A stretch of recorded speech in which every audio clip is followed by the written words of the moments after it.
اگلی کال کی طرف جاتے ہیں جی. السلام علیکم ورحمۃ اللہ وبرکاتہ. وعلیکم السلام ورحمۃ اللہ وبرکاتہ. بردر میرا سوال ہے اباؤٹ مائی چائلڈ. اوکے. اس کا نیم ہے ہادی حسین مزمل. ٹھیک. اور ہم نے وہ نیم رکھا تھا اس کی نبی صلی اللہ علیہ وسلم کے 99 نیم میں سے ان کی نسبت کے حساب سے. ٹھیک ہے. لیکن کچھ لوگ مجھے کہہ رہے ہیں کہ ہادی جو ہے آپ سنگل نیم نہیں رکھ سکتے اور آپ کو لازمی عبد الہادی ہی رکھنا چاہیے. ٹھیک. تو اچھا. میں یہ کلیئر کرنا چاہتا ہوں کہ اس کا نام ٹھیک ہے ہادی یا وہ ہمیں عبد الہادی ہی رکھنا چاہیے، کیونکہ یہ نام جو ہے عبد الہادی تو اللہ تعالیٰ کے ناموں میں سے ہے ٹھیک ہے. اور نبی صلی اللہ علیہ وسلم کے ناموں میں سے بھی 99 نام سے ایک نام ہادی ہے. صحیح تو صحیح. ہم نے تو اس نسبت سے رکھا تھا. ٹھیک ہے. تو یہ مجھے پلیز کلیئر کرتے ہیں. اوکے. سنتے رہیے، تھینک دیکھتے رہیے، ضرور اس کے اوپر بات چیت کریں گے. You. Okay thank you. Most welcome. اگلی کال کی طرف جاتی ہیں جی. السلام علیکم ورحمۃ اللہ وبرکاتہ. وعلیکم السلام. جی مجھے کچھ بتائیں پڑھنے کے لیے کہ اتفاق کے لیے. اچھا. جی کیا ہوا ہے، یعنی کس قسم کے اتفاق؟ جیسے بچوں میں سب میں اتفاق کے لیے، جیسے ایک ٹھیک ہوتا ہے دوسرا بگڑ جاتا ہے، دوسرا ٹھیک ہوتا ہے دوسرا، تو جیسے اپنی اولاد کے لیے. ٹھیک ہے انشاءاللہ. اب دیکھتے رہیے، سنتے رہیے اور کوشش کریں گے اس کے اوپر تھوڑی سی بات چیت کریں جی. ٹھیک ہے جی. اللہ حافظ. اگلی کال کی طرف جاتے ہیں جی. السلام علیکم ورحمۃ اللہ وبرکاتہ. السلام علیکم ورحمۃ اللہ وبرکاتہ. وعلیکم السلام. مفتی صاحب، ایک پرابلم ہے جس کو آپ تفصیل میں اس کو حل کر دیجیے گا، بڑی مہربانی ہوگی. سوال یہ ہے نا کہ میرے ڈیڈی کا بہت پہلے انتقال ہو چکا تھا. ٹھیک. تو میرے بڑے بھائی جو ہیں کے پاس میری امی رہتی تھی، تو وہ ان کو بہت مطلب، اور وہ سارے جائیداد کے وہ مطلب یہ تھے، مطلب وہ مالک تھے، مطلب ان کو سب پتا ہے کہ امی کے گھر کیا ہے، کہاں زمین ہے، کہاں پیسے ہیں یہ، لیکن انہوں نے آج تک کسی بھائی بہن کو نہیں بتایا. اور ابھی امی کا 1 سال پہلے انتقال ہوا تو لوگوں نے ڈیمانڈ پر کیا لے کر کے کہ ہم لوگوں کو وراثت میں چیز ملنی چاہیے. تو انہوں نے اس کو بہت خفا ہو گیا. اس کے بعد بولے ہم کسی کو نہیں بتائیں گے، بس ہم نے اتنی رقم ہم نے دے دی ہے، اب اس میں یہی ہے بس. تھوڑی رقم انہوں نے سب کو بھیج دیا، کس چیز کی رقم میں کچھ نہیں بتائی. جب پوچھا گیا تو ناراض ہو گیا. اس کے بعد ان کی وہ جو ہے سب سے ملنا جلنا بند کر دیا ہے. تو ایسی حالت میں ہم لوگ نے غلط کیا، پوچھا کہ کیا کیا چیزیں ہیں بتائی دیا ہے. اور اس کے بعد وہ اور امی کو رکھنا میں ان کو بہت اعتراض تھا. وہ چاہتے تھے کہ اور بھائی بہن بھی ان کو رکھے، لیکن وہ لوگ بہت دور تھے تو نہیں رکھ سکے، مجبوری ہے، امی جانا نہیں چاہتی تھی. تو اور انہوں نے لکھ دیا لے کر کے کہ ہم نے ساری جائیداد امی کی چیریٹی میں ڈال دی اور ہم لوگ کو نہیں بتایا. تو ہم لوگ کو کچھ پتہ ہی نہیں ہے کہ کیا ہے. تو اب ہم لوگ کچھ پوچھ بھی نہیں رہے ہیں کہ چلو سب خاموش ہو گئے. تو کیا ہے کہ ہم لوگ نے غلط کیا پوچھ کر کے، اور ہم لوگ کو کیا کرنا چاہیے تفصیل میں، اور اسلام میں کیا ہے ریاست کا یہ تو سب ٹھیک ہے. بتا دیجیے، بڑی مہربانی ہوگی. موسٹ ویلکم جی. ٹھیک ہے انشاءاللہ. آپ سنتے رہیے، دیکھتے رہیے اور ضرور اس کے اوپر بات چیت کریں گے.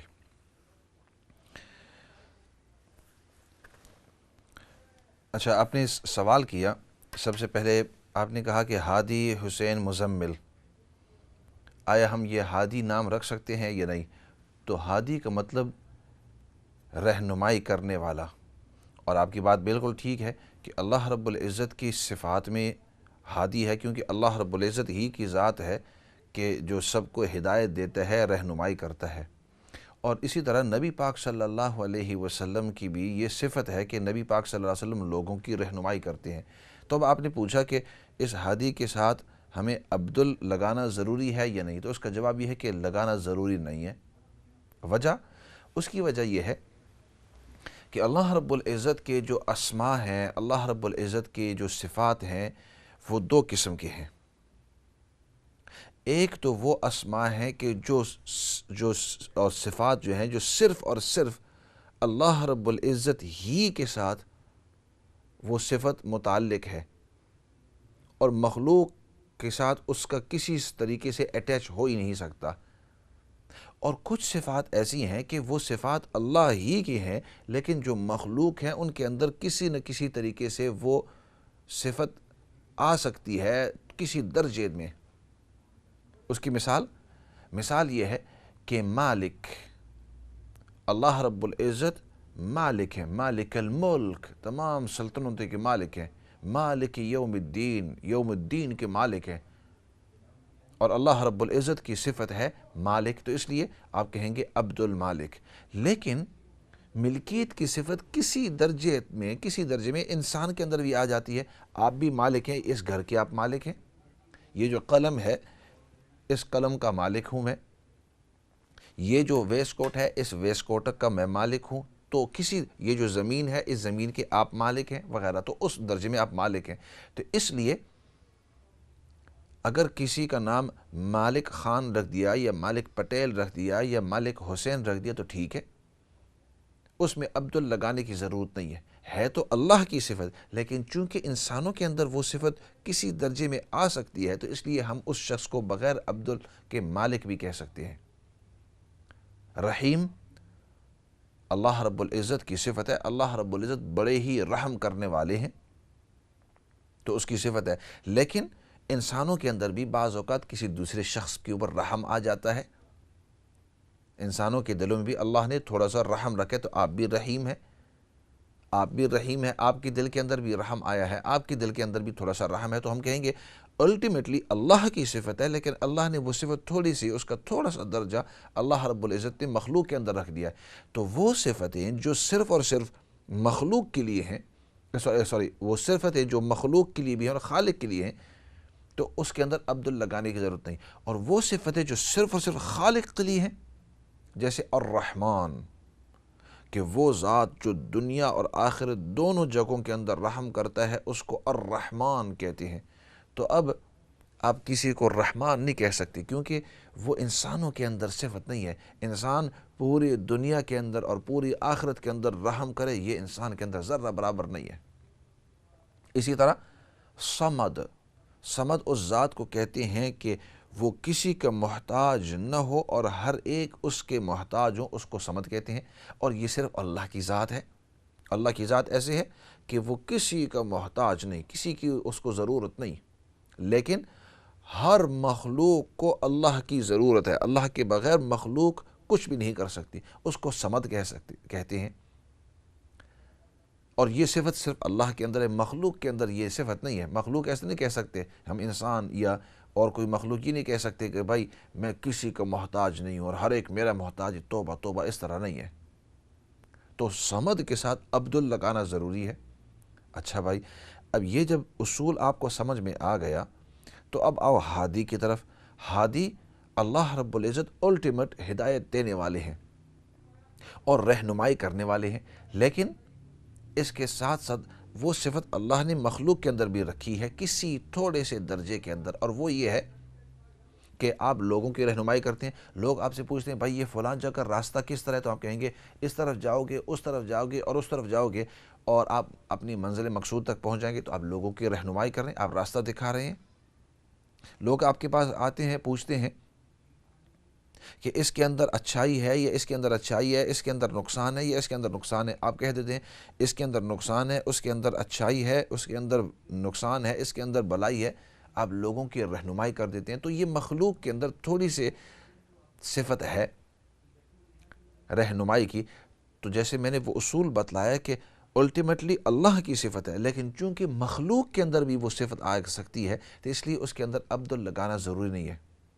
اسی وجہ سے نبی کریم صلی اللہ علیہ وسلم اور سیدنا ابو بکر صدیق رضی اللہ تعالیٰ عنہ جب ہجرت کے راستے کے اوپر جا رہے تھے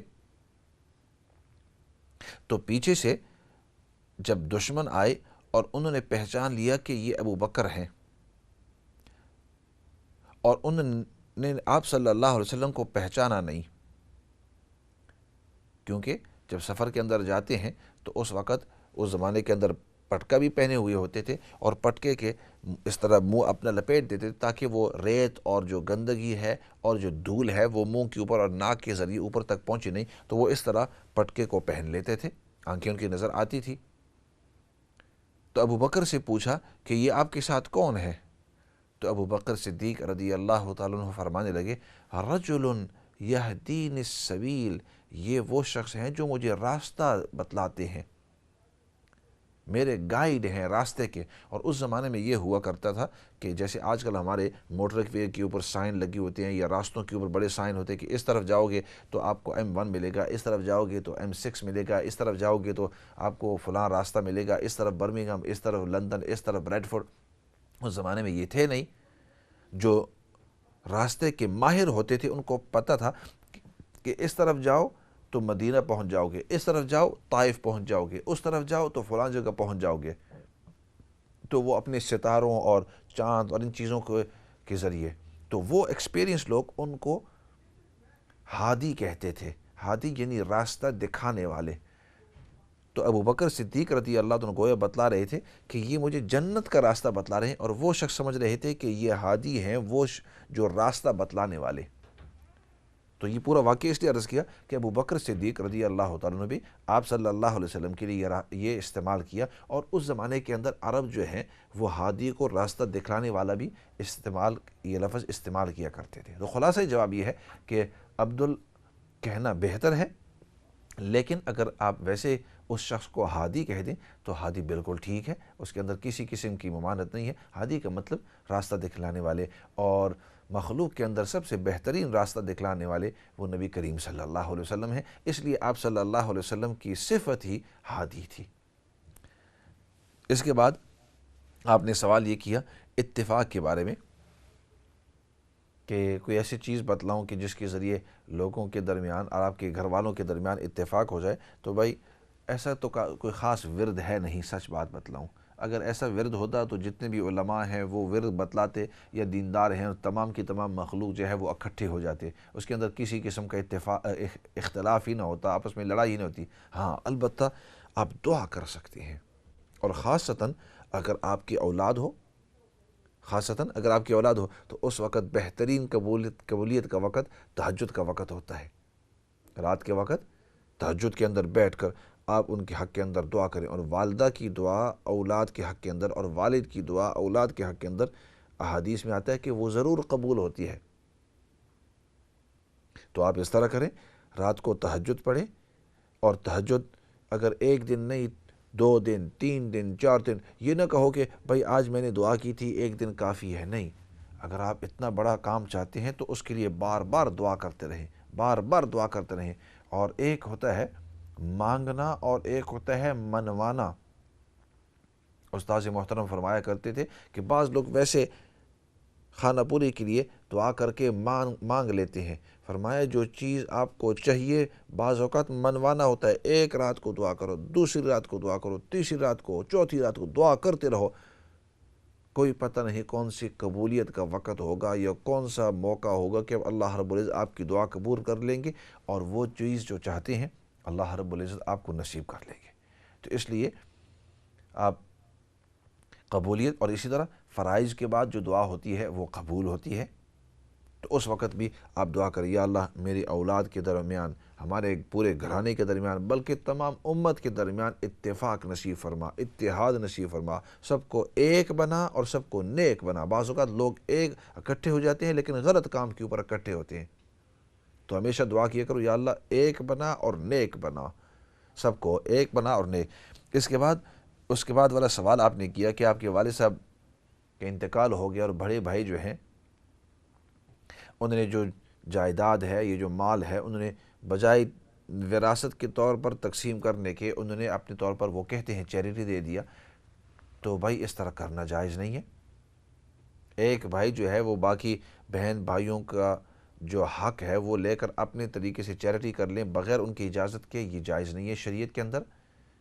والدین کی جو وراثت ہے وہ شریعت کے مطابق صحیح طریقے سے تقسیم ہونی چاہیے،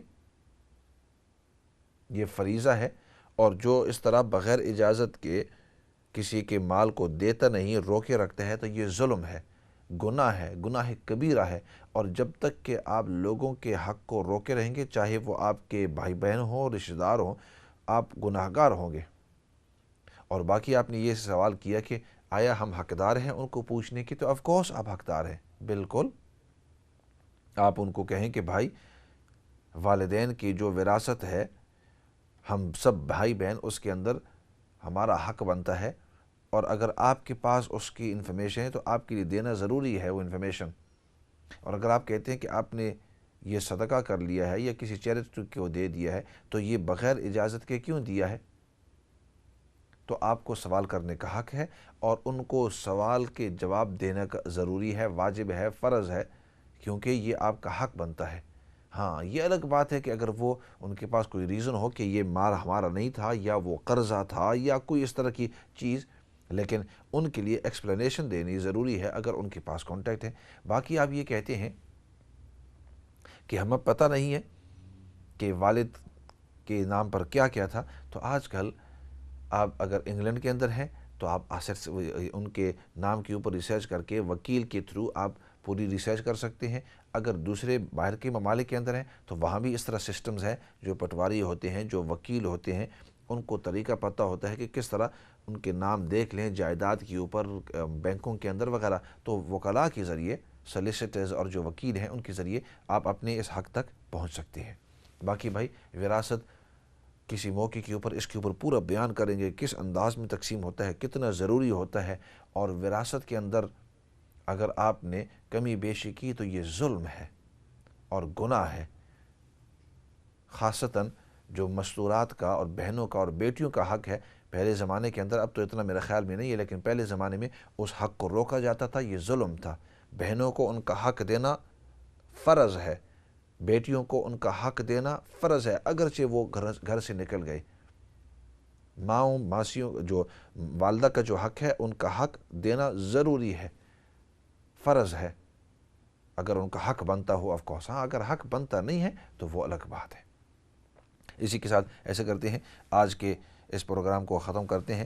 دل تو تھا کہ سوسائٹی کی جو اصول ہیں وہ ختم کر دیں، لیکن کسی اور موقع کے اوپر، اگلے سیشن کے اوپر اس کے اوپر بات چیت کر لیتے ہیں۔ پروگرام اسی پر ختم کرتے ہوئے دعا کر لیتے ہیں۔ الحمدللہ رب العالمین، والصلاة والسلام علی سید الانبیاء والمرسلین محمد وعلی آلہ وصحبہ اجمعین۔ ربنا ظلمنا انفسنا وان لم تغفر لنا وترحمنا لنکونن من الخاسرین۔ اللہم ربنا اغفر لنا ولاخواننا الذین سبقونا بالایمان ولا تجعل فی قلوبنا غلا للذین آمنوا ربنا انک رؤوف رحیم۔ یا رب العالمین، تو ہم سب کو دین کی صحیح سمجھ نصیب فرما۔ یا اللہ، تو ہم سب کو دین پر استقامت نصیب فرما۔ یا رب العالمین، نبی پاک صلی اللہ علیہ وسلم نے جتنی بھی خیر کی دعائیں مانگی ہیں، ان تمام خیر کی دعاؤں کے اندر تو ہم سب کو حصہ نصیب فرما۔ اور نبی پاک صلی اللہ علیہ وسلم نے جن جن چیزوں سے حفاظت اور پناہ مانگی ہے، یا اللہ ان تمام چیزوں سے ہم سب کو حفاظت اور پناہ نصیب فرما۔ یا رب العالمین، یا رب العالمین، جتنے بھی بیمار ہیں، چاہے روحانی بیمار ہو، جسمانی بیمار ہو، یا اللہ سب کو شفا نصیب فرما۔ اور یا اللہ جتنے بھی پریشان حال ہیں، جس قسم کی بھی پریشانی کے اندر ہیں، یا رب العالمین سب کی پریشانیوں کو دور فرما، سب کو سکون اور اطمینان نصیب فرما۔ یا رب العالمین جتنے بھی مرحومین اس دنیا سے جا چکے ہیں، یا اللہ ان سب کی بخشش اور مغفرت فرما، اور قبر والا مرحلہ اور قبر کے بعد جتنے بھی مراحل ہیں ان کے لیے، ہمارے لیے، بقیہ امت کے لیے سب کو آسان فرما۔ یا اللہ جب ہماری موت کا وقت آوے تو ہمیں ایمان والی موت نصیب فرما، کلمے والی موت نصیب فرما۔ یا رب العالمین موت کے بعد جتنے بھی مراحل ہیں ہمارے لیے بھی آسان فرما۔